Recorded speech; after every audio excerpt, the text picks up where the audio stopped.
All right, guys, we just got the official injury update and what that actual injury is for Jordan Love just minutes ago. Really didn't expect it to come out this soon. They just landed off the plane like an hour ago. We know how the Packers run things. I fully expected it to take all the way till tomorrow, but we officially have an update. And guys, it's not that bad. It's not the end of the world. It's not wonderful, but it's not the end of the world. Packers quarterback Jordan Love, who went down with a lower leg injury late in his team's loss to the Eagles in Brazil, had tests on his knee today that revealed an MCL sprain, source said. No ACL damage. First, let's get what sprain means out of the way to a ligament. So it's not a MCL tear. A tear is when the ligament completely ruptures and tears, right? Where a sprain is either a stretch of the ligament or a partial tear. It really matters on the grade here. There's grade 1, obviously the lowest, grade 2, and grade 3, where grade 2's the most common MCL sprain in the NFL, and it happens a lot.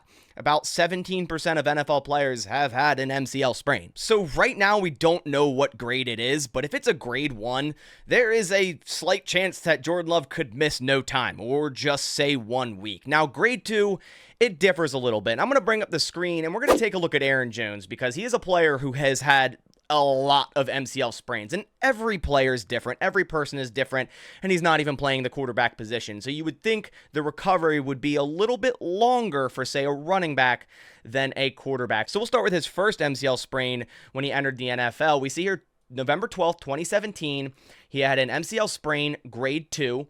In week 10, he missed the next 2 games, so not that bad. He also had another one in the week 16 of that season, and he missed the season's final game. We didn't make the playoffs, so we don't know if that would have been a 2-week thing, a 3-week thing.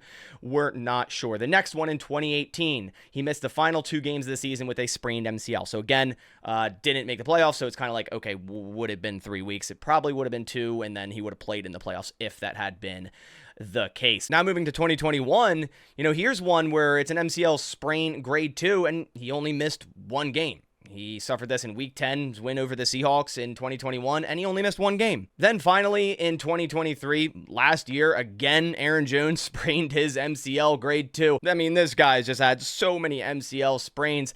This is versus the Chargers in week 8, and he missed 3 games. But this is also older Aaron Jones. In 2023, Aaron Jones on the back half of his career, obviously his healing time is not going to be as good. So the general census here, and this is just for Aaron Jones, 2 to 3 weeks, sometimes even 1 week. That's not that bad. Now that's for a grade 2. Again, we don't know what grade this is. If it's 1, it quite literally, he could play, or it could be a 1 week out type of situation for Jordan Love. If it's a grade 3 and a partial tear, then you're looking at more time. You're kind of looking at around 5 to 6 weeks recovery for a grade 3 MCL sprain. But again, it's not a factual timeline. It's a case-by-case basis. And for example, if you look at Nick Chubb's profile here, in 2020, he had an MCL sprain grade 2, and he was placed on short-term IR. So whereas Aaron Jones had a lot of these grade 2 MCL sprains, was out 2 weeks, 3 weeks, sometimes 1 week, we see Chubb here placed on short-term IR. So again, it's a case-by-case basis. It really depends on the grade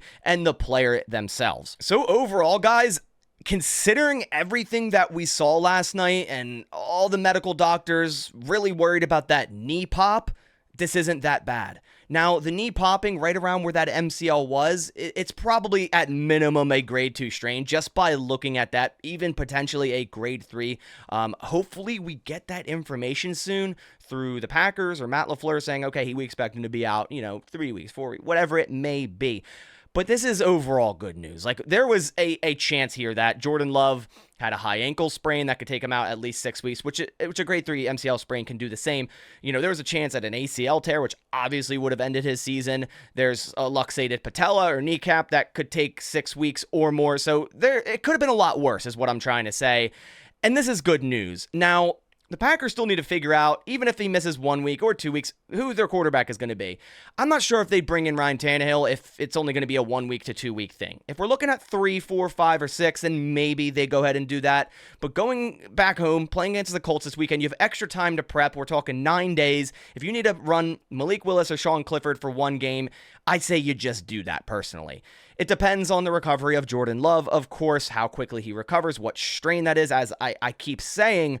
All that that's very important, and hopefully we get some more news soon. But just wanted to quickly update you guys as this is all happening right in front of us. I just released a video like 30 minutes ago going over everything that we know, and then of course something new comes out right after that, of course. But hey, I'm glad we got the news, because usually with the Packers, you're in the dark for a while. So I appreciate you guys coming by to the channel. Leave a like down below if you did enjoy the video, but I appreciate you guys watching. I'll catch you on the next one. As always, go back.